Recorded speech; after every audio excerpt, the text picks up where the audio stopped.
would like to call up former Ambassador Ford, Peter Ford.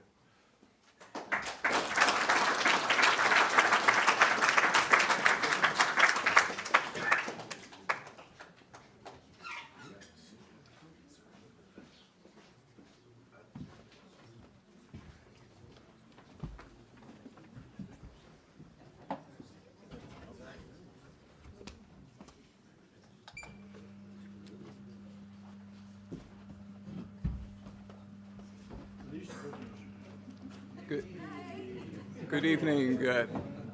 Good evening, everyone. I don't have any special effects. I'm afraid I'm technologically challenged, but I'll try to make it as interesting as the speeches you've already heard.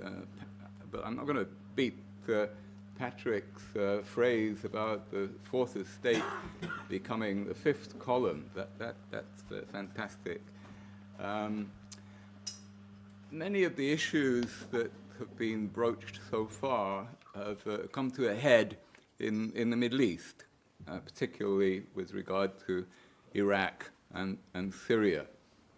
But before we get into that, I just want to say a word about how militarism is a big part of this picture, and we don't always realize it's unconscious.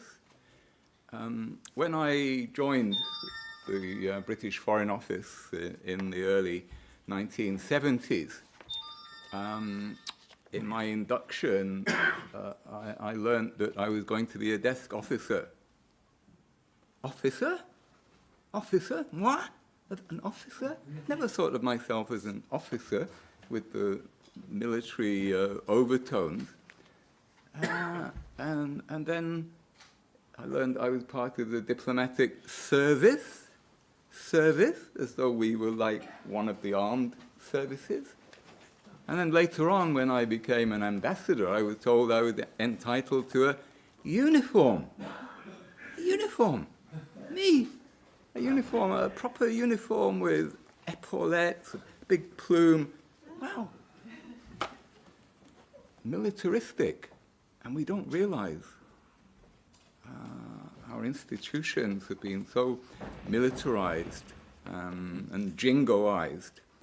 It really only becomes apparent in a crisis. Like, you remember about a year ago when we were bombing Syria, April of last year it was, and there the British media, people like the Daily Express, the Telegraph, moved into a full jingoistic mode, and we were cheering on the boys in blue, the RAF, who were revving up their jets in Cyprus, one of our confetti of empire, one of the bases that we retain abroad to persuade ourselves that we're still punching above our weight. Don't you love that phrase? We hear it so much about ourselves, that Britain punches above its weight. If someone in your social circle obsessed about punching above their weight, I think you might advise that they take an anger management class. Huh? This is something not quite right. But this is the mentality that we have. We have to punch above our weight, and that is partly why we get ourselves into such trouble in the Middle East. Iraq. We've almost forgotten Iraq. It belongs to that most mysterious of historical periods, the day before yesterday. It's too recent for the historians, and it's too far away to us to actually remember well what happened. And so we become amnesiacs. Who remembers now the detail of Iraq, the lies that we were told? We have a sort of vague impression that Iraq all ended badly, but I don't think we remember vividly enough that we were lied to, and by the intelligence agencies, willfully.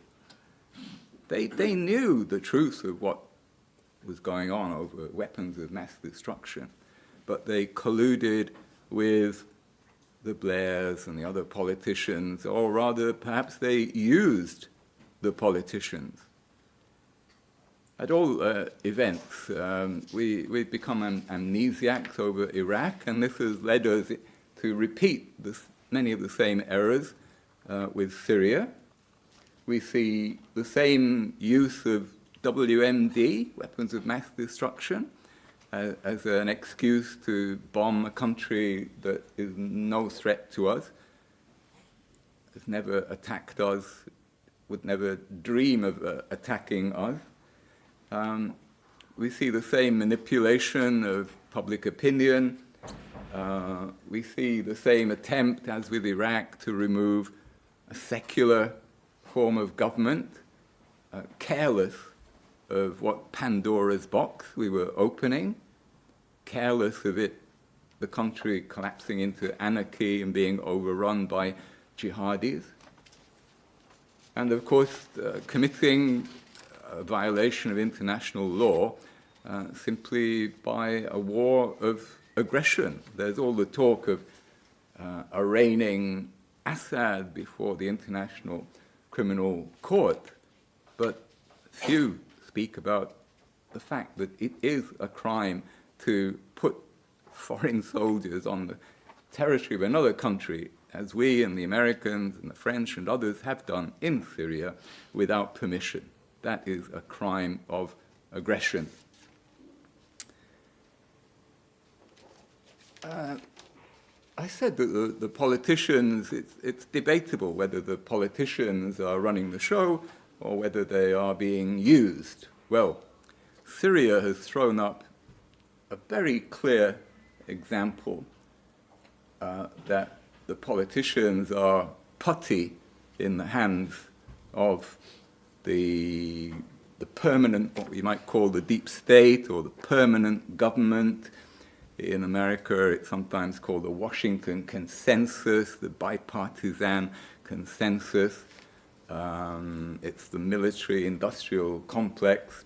I prefer to call it the deep state. And we've seen that with Trump very recently. Candidate Trump announced that he was going to withdraw US forces from Syria. That was the platform on which he was elected. And after a while in power, he started to try to implement it. Whoa, all hell breaks loose. After Trump announced in December last year that enough of shilly-shallying, he was simply going to withdraw the troops in a short period of time, the caterwauling that went up from the various establishments, the howls of dismay and horror. How could a president contravene the wishes of the military and intelligence and media establishments? And Trump was trying to take them on head on. Withdrawing from Syria, as he put it, would be to simply end one of those interminable, endless wars that America has a knack of getting into. But that is the whole point. For the establishment, getting into interminable wars is part of the point. We just heard from Patrick how reinventing the Cold War suits the purpose of the establishment. And so it is with endless wars in the Middle East. In the end, the pressures became so great on Trump that he had to recant. Some days ago, it was a bit like the Stockholm syndrome. He became like a hostage, and he recanted, and he said, I'm 100% convinced we have to leave troops behind. He was like one of those hostages who come out from a hostage situation having sympathized with their captors. And this is what has happened, that the populist and popular President Trump has become a hostage of the deep state. Who is his tormentor-in-chief? Mueller, an ex-head of the FBI. Poor old Trump, and I'm not a great fan, but in a way, you have to sympathize, or at least understand what is really going on here. the deep state has got him by the short and curlies over an illusory collusion with Russia, putting him in such a weak position, and almost the entire media establishment are on his case as well. It's no wonder, really, that he buckled. And the end result is that America is going to keep troops in northeast Syria, probably indefinitely, because one of the claimed purposes of keeping troops there is to make sure that ISIS don't re-emerge. Wow, fantastic. Give that man a prize. You've invented an excuse for staying there forever, because it will never be sure that ISIS can't re-emerge. That's fantastic. That gives us the perfect excuse to hang around indefinitely. And this raises the issue that was touched on previously about Russia and us more or less reinventing the Cold War with Russia. In Syria, Russia and Iran have, for now, more or less blocked America's ambitions. And what is American and British and French policy now? Well, if we can't win in Syria, at least we can spoil it for the other lot.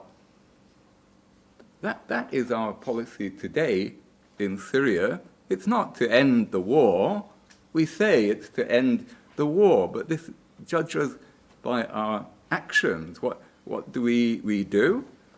We threaten Assad with heavy bombing if he advances on the province of Idlib, which is now controlled by Al-Qaeda sympathizers, and where ISIS remnants are now going back. But Assad can't retake that province because American envoys have very explicitly threatened that if he advances on Idlib, he will be bombed in his command and control headquarters. So, in other words, the US Air Force and our dear old RAF have become like the air wing of Al-Qaeda. Objectively, that is what we are. We have created a safe haven for Al-Qaeda. We have created a safe haven for Al-Qaeda. I don't see how that can be disputed. The facts are there. And this makes you ask yourself, how serious is the so-called war on terrorism? This is another interesting case, like Russia and the reinvention of the Cold War. How convenient for the establishment that they can point to global terror. And then when they manage to eradicate part of that global terror, like we've seen in the last several days in Syria, that ISIS has been completely destroyed in the area controlled by US forces and their proxies. What do the Americans do? They don't say, mission accomplished. No, it's just, now they move on. They say we still have to hang around to make sure ISIS don't regroup. So transparently, they use the threat of global terrorism as a support for their territorial and global imperial ambitions. And they use it as an excuse to stymie the Russians and to prevent Assad recovering control of his territory and allowing Syria to revive. And that's the other thing, allowing Syria to recover. No, our policy, the policy of our geniuses in the Pentagon and the MOD and the intelligence agency, our policy is to make sure that Syria becomes the next Somalia. Now, We haven't managed to overthrow Assad through our proxies, but we can at least try to make sure that the country is utterly destroyed and can't recover. How do we do that? By ramping up sanctions. Just 2 weeks ago, the EU expanded the already very severe sanctions. We don't hear much about sanctions, but they're just on Syria, but they're just as important as the sanctions on Iraq used to be. They make almost all economic activity very, very difficult. So ramping up sanctions, blocking international aid for reconstruction. This is an explicit stated aim of our policy. And not only will we not provide aid ourselves, but we will urge, encourage, bully others like the rich Gulf countries, some of whom were interested in rebuilding Syria. We will bully them into not doing that. And all this in the name of what? In the name of what? We claim to be trying to keep ISIS down. Well, tell me, which is more likely, that ISIS will re-emerge in another Somalia, which is what we're working for with our sanctions and blocking reconstruction and discouraging refugees from going home to Syria? That's another thing we do, all to keep Syria weak. So which is more likely, that ISIS will reappear in a weak Syria or in a flourishing Syria? But our intelligence honchos want to make another Somalia. And so it goes on, and they have the approving echo chambers in the media, the likes of the Daily Express, and my personal favorite, the Daily Telegraph, which is almost a parody of jingoism. And I'm delighted that the Daily Telegraph did smear me a year or two ago. They claimed that I had a job with Assad's father-in-law, which was a total 100% fabrication. I should be so lucky. It cost me money to campaign.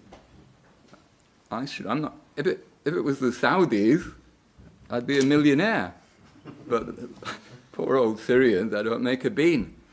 Not complaining, because I value my integrity.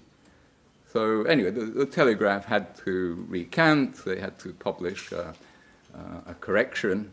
But the smear, you Google my name and Daily Telegraph, and it's the smear that pops up. In a way, it's a compliment. I must be doing something right if they think it worthwhile. And it keeps coming up near the top of the searches as well. Somebody must be on the case. I'm providing employment to somebody at the Daily Telegraph. Anyway, I will end on while I'm ahead, I think. And thank you for your support. Thank you.